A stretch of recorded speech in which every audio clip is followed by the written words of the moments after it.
नमस्कार, स्वागत है आपका। आप देख रहे हैं स्पेशल रिपोर्ट और आपके साथ हूं मैं दीपा बाफिला। आइए आगे बढ़ते हैं। मुंबई हमले के मास्टरमाइंड और भारत को आतंक के अनगिनत जख्म देने वाले जिस मोस्ट वांटेड आतंकी हाफिज सईद को पाकिस्तान पालता पोसता रहा, वही हाफिज सईद अब खून के आंसू रो रहा है। पाकिस्तान में हाफिज सईद के बेटे की हत्या की खबर है। आतंकी हाफिज के बेटे को 4 दिन पहले पेशावर से अगवा किया गया था। सवाल यह है कि हाफिज सईद के बेटे की कथित हत्या के पीछे कौन है? हाफिज सईद के आतंक के हर दस्तावेज को सामने रखती ये सुपर एक्सक्लूसिव रिपोर्ट आपको जरूर देखनी चाहिए। भीख नहीं मांगती, अपना हक मांगती हैं। इंशाअल्लाह अपना हक लेना है। जाओ जाकर इस्राएली यहूदियों की ईंट से ईंट बजा दो। ये जंग जारी है मोदी, इंशाअल्लाह हम ये जंग लड़ेंगे। अपनों की गलतियां तस्लीम करता हूं, जो बिके और उनके हाथ चढ़े मैं तस्लीम करता हूं, इनकार नहीं करता। हाफिज सईद वो आतंकी जो ऐसा ही चीखता था, फेफड़ों में हवा भरकर फुफकारता था। अगर मोदी मुज़ाकरात के लिए कश्मीर पर और यूनाइटेड नेशन की करारदादों पर मुज़ाकरात के लिए तैयार ना हो तो फिर तुम जाकर उनकी मदद के लिए खड़े हो जाओ। पिद्दी भर का दहशतगर्द जंग जंग चिल्लाता था। ये जंग जारी है मोदी, इंशाअल्लाह हम ये जंग लड़ेंगे और इंशाअल्लाह ये जंग हम कश्मीर में भी जीतेंगे। ये जंग इंशाअल्लाह हैदराबाद दक्कन में भी जीतेंगे। ये हर जगह जीतेंगे। जिसकी जबान जब भी खुली जहर ही उगला। पाकिस्तान के अंदर तखरीबकारी का मुर्तकिब है, ये अपने दीन की फिक्र करे। ये मुजाहिद नहीं है, ये जिहाद नहीं है, ये फसाद है और तखरीबकारी है। जिहाद के नाम पर ताउम्र दहशतगर्दी की फैक्ट्री चलाने वाला, मुंबई हमले का गुनाहगार, हिंदुस्तान का मोस्ट वांटेड हाफिज सईद अब खून के आंसू रो रहा है। मुज़ाकरात कीजिए, हम मुज़ाकरात के इनकारी नहीं है। ना हम लड़ाई चाहते हैं, ना हम जंगों की बात करते हैं, लेकिन अपने हक की बात करते हैं। कल तक जंग की गीदड़ भभकी देने वाले हाफिज की बोली बदल गई है। बम बारूद की बातें करने वाला आतंकी मुलाकात की बात कर रहा है, क्योंकि लश्कर के जहरीले अजगरों को पालने वाले हाफिज सईद को अब उसी के सपोलों ने डस लिया है। जानना चाहते हैं कि कैसे? तो सुनिए। पाकिस्तान में हाफिज सईद के बेटे के कत्ल की खबर है। हाफिज सईद का बेटा 26 सितंबर से लापता है। रिपोर्ट के मुताबिक कमालुद्दीन सईद का बेटा पेशावर में कार से आए बदमाशों ने अपहरण कर लिया था। उसे ढूंढने की कोशिशें हो रही हैं, लेकिन पाकिस्तान की खुफिया एजेंसी ISI भी उसे नहीं ढूंढ पा रही है। हाफिज के बेटे को कौन ले गया और कहां ले गया, कोई खबर नहीं है। इतना ही नहीं, कहा तो ये भी जा रहा है कि अगवा करने के बाद हाफिज के बेटे की हत्या कर दी गई है।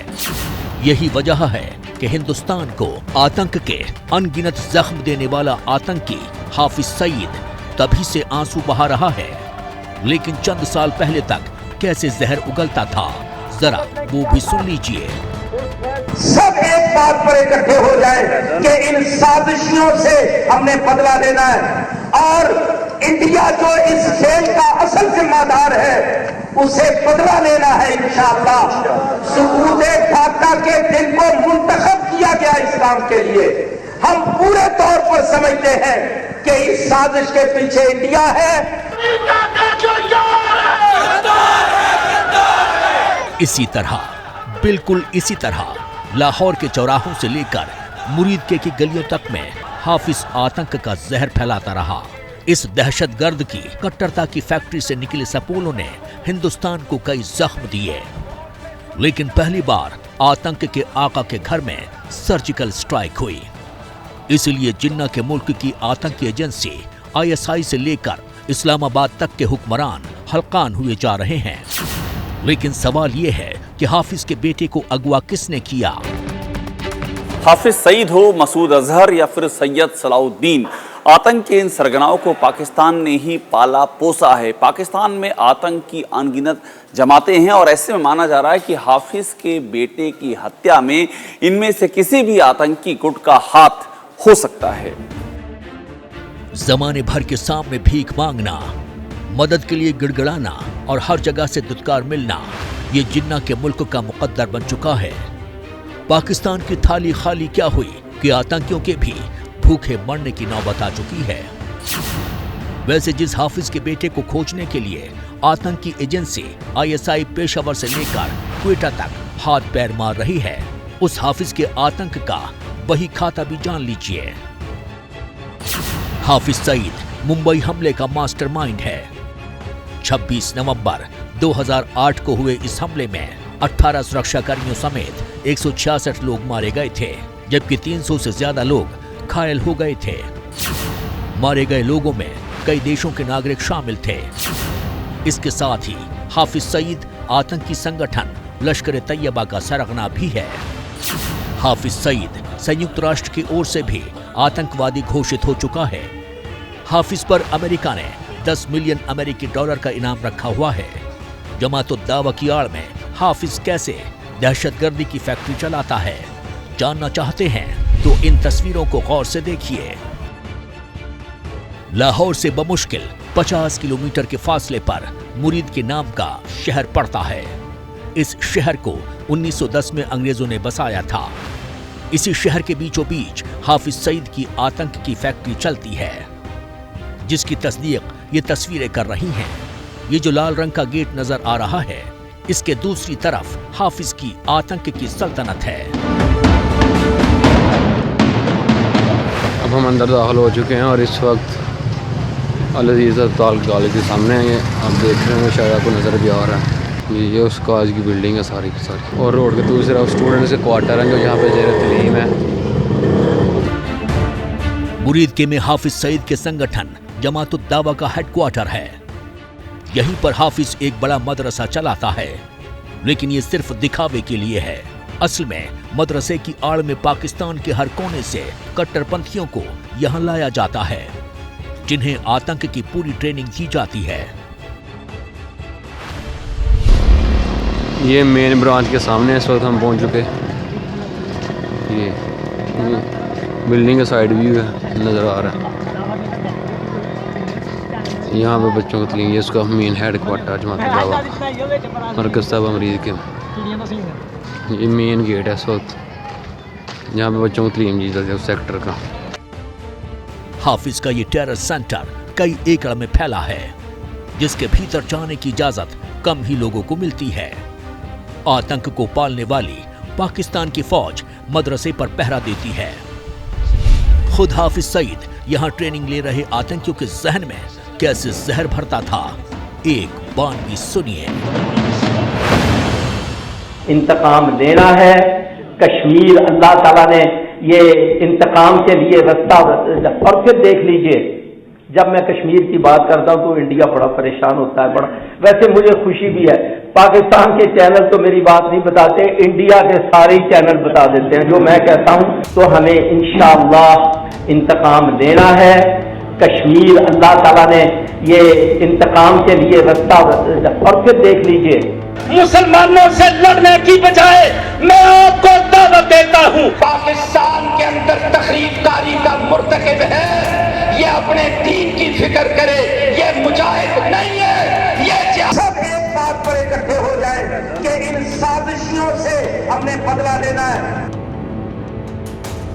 इसी जहर से जिन्ना के मुल्क की आतंकी जमातें 3 दशक से कश्मीर आतंक का जख्म दे रही हैं। लेकिन आतंकी के बेटे के कत्ल के बाद अब हाफिज को खुद के सर पर बारूद बरसने का खौफ सता रहा है, जिसकी वजह भी है।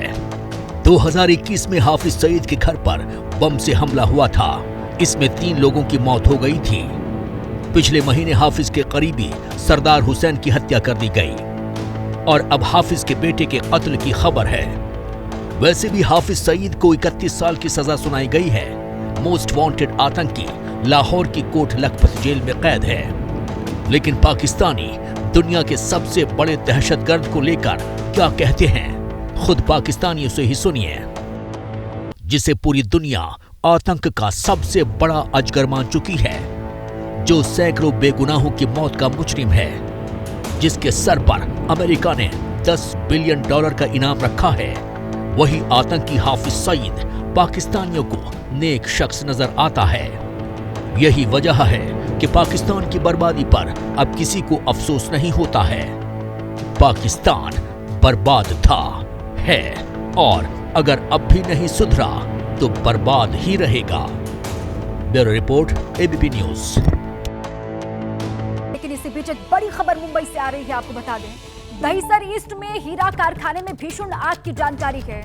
रात 11 बजे के करीब आग लगी, अभी भी ये जारी है। पेट्रोल पंप के पास वर्धमान इंडस्ट्रियल एस्टेट के आसपास ये आग की जानकारी है। दमकल की 12 गाड़ियां मौके पर मौजूद हैं, जो आग बुझाने में लगातार जुटी हुई हैं। वहां की तस्वीरें जो आई है वो आपके सामने हमने रखी, किस तरीके से वहां पर जो फायर फाइटर्स हैं वो आग पर काबू पाने में जुटे हुए हैं। ये उसी की तस्वीर आप देख रहे हैं। मुंबई का ये दहिसर इलाका, यहाँ पर रात 11 बजे आग लगी और अभी भी कहा यह जा रहा है कि आग की लपटें वहां पर उठ रही हैं और फायर जो कर्मी वहां पर हैं वो आग बुझाने में लगातार जुटे हुए हैं। क्या महाविनाश वाले एटमी महाटक्कर की पटकथा लिखी जा चुकी है? क्या न्यूक्लियर वॉर की शुरुआत दक्षिण एशिया से होने वाली है? अमेरिका और उत्तर कोरिया के बीच जिस महायुद्ध के बादल रह रहकर मंडराते रहे हैं, क्या अब उनके बरसने का वक्त आ चुका है? ये सवाल यूं ही नहीं उठ रहे हैं। इसकी वजह है कोरियाई देशों की बारूदी तैयारी। एक ने सड़कों पर महाविनाशक हथियारों के साथ हजारों जवान उतार दिए, तो दूसरे ने संविधान बदलकर एटमी स्क्रिप्ट पर फाइनल मुहर लगा दी है। देखिए रिपोर्ट। तानाशाह के बारूदी अरमान, उत्तर कोरिया का एटमी संविधान।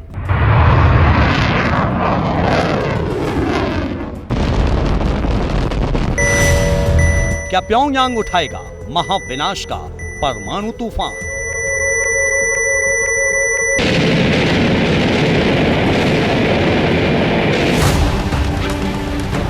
दुनिया पर इस वक्त जो खतरा मंडरा रहा है वो बहुत बड़ा है, क्योंकि महातबाही वाली जिस स्क्रिप्ट पर उत्तर कोरिया बरसों से काम कर रहा था वो फाइनल हो चुकी है और उस पर तानाशाह की मोहर भी लग चुकी है। इस बात का ऐलान कहीं और नहीं, उत्तर कोरिया की संसद में हुआ है, किसी और ने नहीं, खुद तानाशाह किम जोंग उन ने किया है। हम आपको मजमून बताएं उससे पहले तालियों की ये गड़गड़ाहट सुन लीजिए।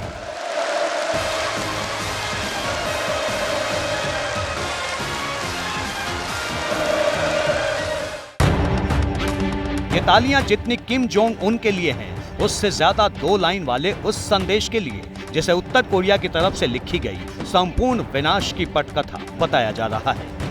उत्तर कोरिया की संसद में किम जोंग ने क्या मैसेज दिया? किम जोंग उन की बातों से दुनिया भर में सनसनी क्यों है? सुपर पावर को दुनिया का अमन खतरे में क्यों दिख रहा है? इन सारे सवालों के पीछे है उत्तर कोरिया के supreme commander Kim Jong Un की वो एटमी घोषणा, जिसके असर से 11,081 किलोमीटर दूर वॉशिंगटन डीसी हिल गया।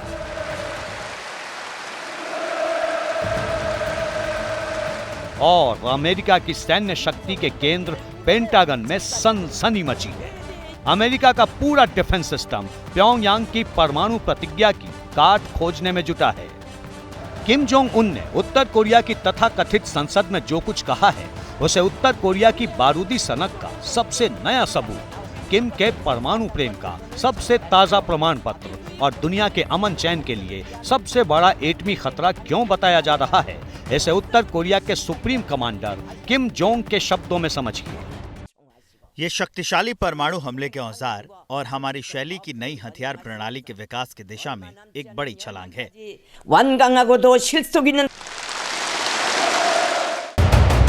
वैसे तो उत्तर कोरिया में जो किम चाहे वही कानून है और जो किम सोचे वही संविधान समझा जाता है, लेकिन इस बार उत्तर कोरिया के तानाशाह ने दस्तावेजों में भी अपने देश का संविधान बदल दिया है।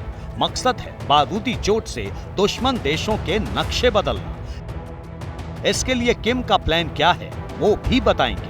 पहले उत्तर कोरिया के संविधान में बदलाव और उसका नतीजा देखिए। किम के देश ने परमाणु क्षमता तेजी से बढ़ाने की नीति को संविधान में शामिल कर लिया। इसी के साथ एटमी हथियार का प्रोडक्शन बढ़ाने की घोषणा कर दी गई। इसके लिए उत्तर कोरिया की स्टेट पीपुल्स असेंबली और सुप्रीम कोर्ट ने 26 और 27 सितंबर के बीच में बैठक की। इसके बाद किम ने उत्तर कोरिया की परमाणु हथियार बनाने की नीति को अस्थायी कानून बनाने का ऐलान कर दिया। उत्तर कोरिया के संविधान में शामिल ये वो एटमी कानून है जिसे तोड़ने की इजाजत किसी को नहीं है। यही किम का वो एटमी इरादा है जिसे भांपने के बाद सुपर पावर सकते में है और सियोल से संग्राम का संगीत सुनाई देने लगा है। सबूत इन तस्वीरों में है।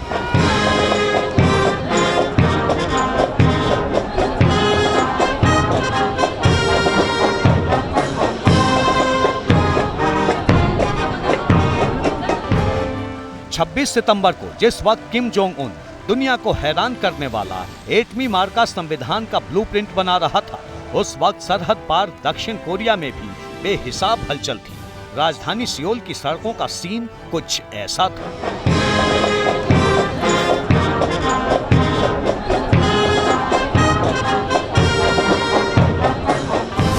सवाल यह है कि दक्षिण कोरिया की ये किलर मिसाइल्स किसका शिकार करने वाली हैं?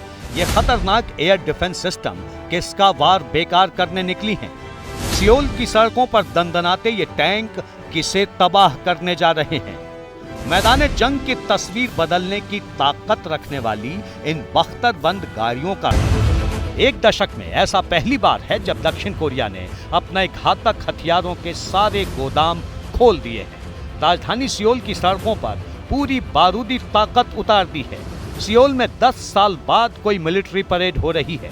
बताते हैं कि उत्तर कोरिया के आर्म्ड फोर्सेस के 70वें फाउंडेशन डे पर हुई करीब 2 किलोमीटर लंबी इस परेड में दक्षिण कोरिया के करीब 4,500 सैनिकों ने हिस्सा लिया और अमेरिका के भी करीब 300 सैनिक शामिल हुए। सवाल है कि क्या वाकई दक्षिण कोरिया और उत्तर कोरिया का तनाव उस मोड़ तक पहुंच गया है जहां जंग किसी भी वक्त दस्तक दे सकती है? जवाब आपको दक्षिण कोरिया के राष्ट्रपति के इस बयान में मिल जाएगा। पिछले कई दशक से अंतर्राष्ट्रीय समुदाय की बार बार चेतावनियों के बावजूद उत्तर कोरिया अपनी परमाणु और मिसाइल क्षमता बढ़ा रहा है। इसके अलावा वो खुलेआम परमाणु हथियारों के इस्तेमाल की धमकी दे रहा है। यह हमारे अस्तित्व और विश्व शांति के लिए गंभीर खतरा है।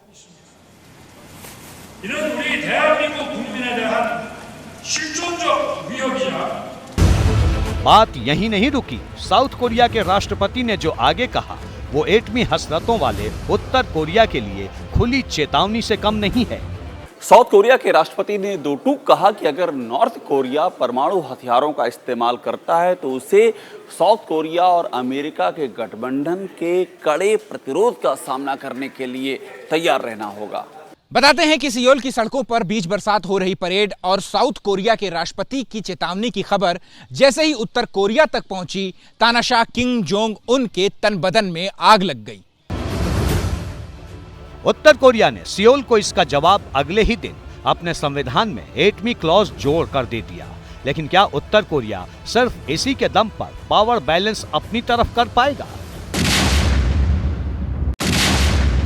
परमाणु बम से मोहब्बत, अमेरिका से अदावत और दक्षिण कोरिया से किम की नफरत किसी से छिपी नहीं है। किम जानता है कि अगर दक्षिण कोरिया पर हमला किया तो अमेरिका एशिया में अपने दोस्त की मदद के लिए जरूर आएगा।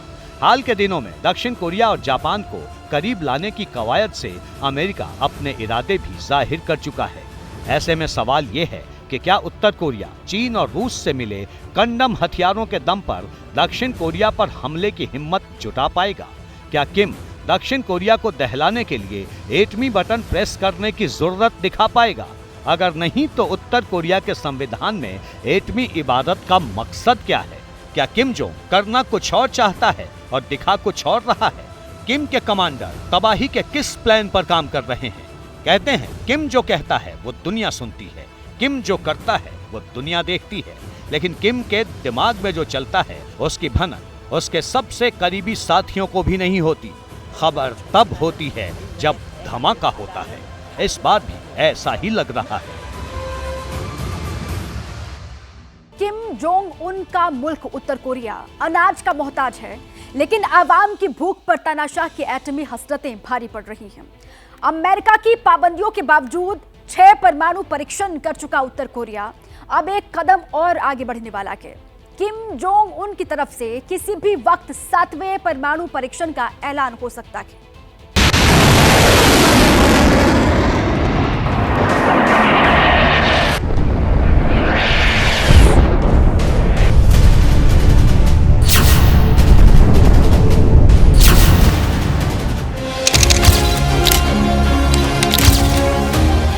कैमरा ऑन होगा, किम का एटमी गोदाम खुलेगा, तानाशाह इशारा करेगा और एटम बम चलेगा।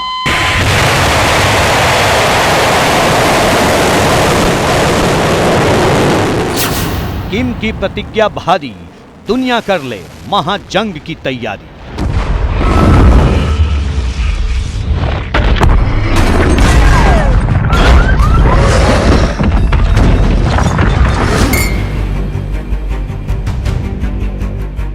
हाल ही में पुतिन से हाथ मिलाकर लौटे उत्तर कोरिया के तानाशाह के एटमी तेवर पूरी दुनिया को डरा रहे हैं। इसकी वजह है किम का 7वां संकल्प, जिसे दुनिया उत्तर कोरिया का अक्टूबर प्लान बता रही है।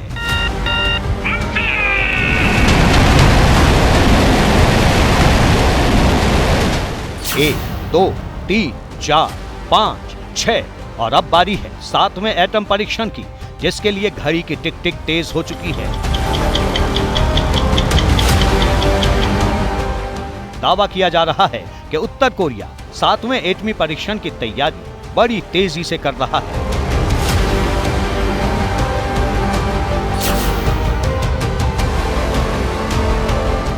यह खबर तब आई जब संयुक्त राष्ट्र में उत्तर कोरिया ने अमेरिका और दक्षिण कोरिया पर इल्जाम का पावरफुल बम फोड़ दिया। Some UN member states are instigating confrontation between camps and bloc forming. दो टूक कहा कि अमेरिका और साउथ कोरिया के युद्धाभ्यास ने कोरिया प्रायद्वीप को परमाणु युद्ध के मुहाने पर पहुंचा दिया। उत्तर कोरिया के परमाणु युद्ध के खतरे वाले प्रलाप का मतलब क्या है? क्या उत्तर कोरिया वाकई अमेरिका और साउथ कोरिया से डरा हुआ है या सिर्फ घड़ियाली आंसू बहा रहा है? इसे संयुक्त राष्ट्र महासभा में उत्तर कोरिया के प्रतिनिधि सोंग किम के बयान से समझिए। Nuclear showdown on the part of the United States and its America NATO का एशियाई वर्जन तैयार करने की कोशिश कर रहा है। अमेरिका और उसके सहयोगी देशों की तरफ से पैदा किए जा रहे परमाणु युद्ध के उन्माद ने 2023 को बेहद खतरनाक वर्ष बना दिया है। अमेरिका के एक्शन से कोरियाई प्रायद्वीप और आसपास के क्षेत्र परमाणु युद्ध के कगार पर पहुंच गए।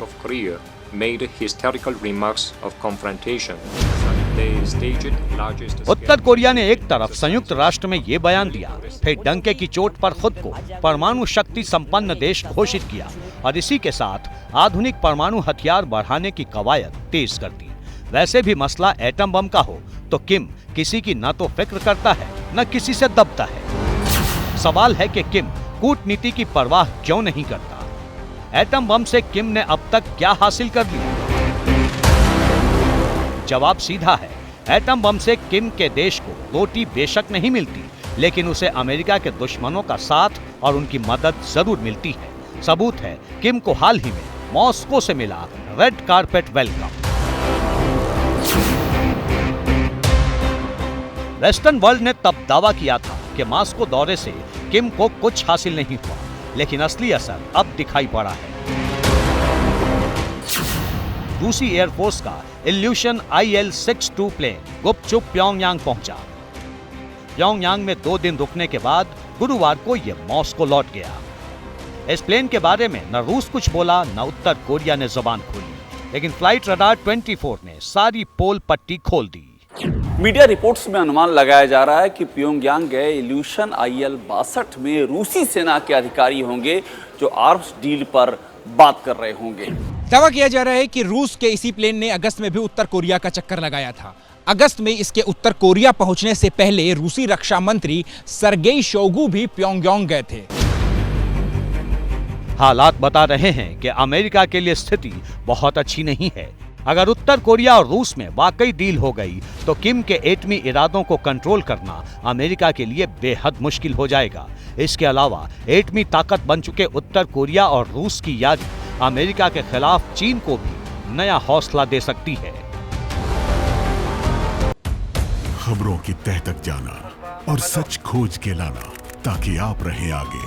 इसी सोच के साथ हम निकलते हैं खबरों की जमीनी हकीकत जानने। मणिपुर से लगातार कई दिन तक खबरें पहुंचाना हो या फिर हरियाणा में भड़की हिंसा के हर पहलू को सबके सामने लाना हो, हम बिना थके आप तक खबरें पहुंचाते रहे। पब्लिक इंटरेस्ट यानी आपके हित की बात। देखते रहिए पब्लिक इंटरेस्ट सिर्फ एबीपी न्यूज पर।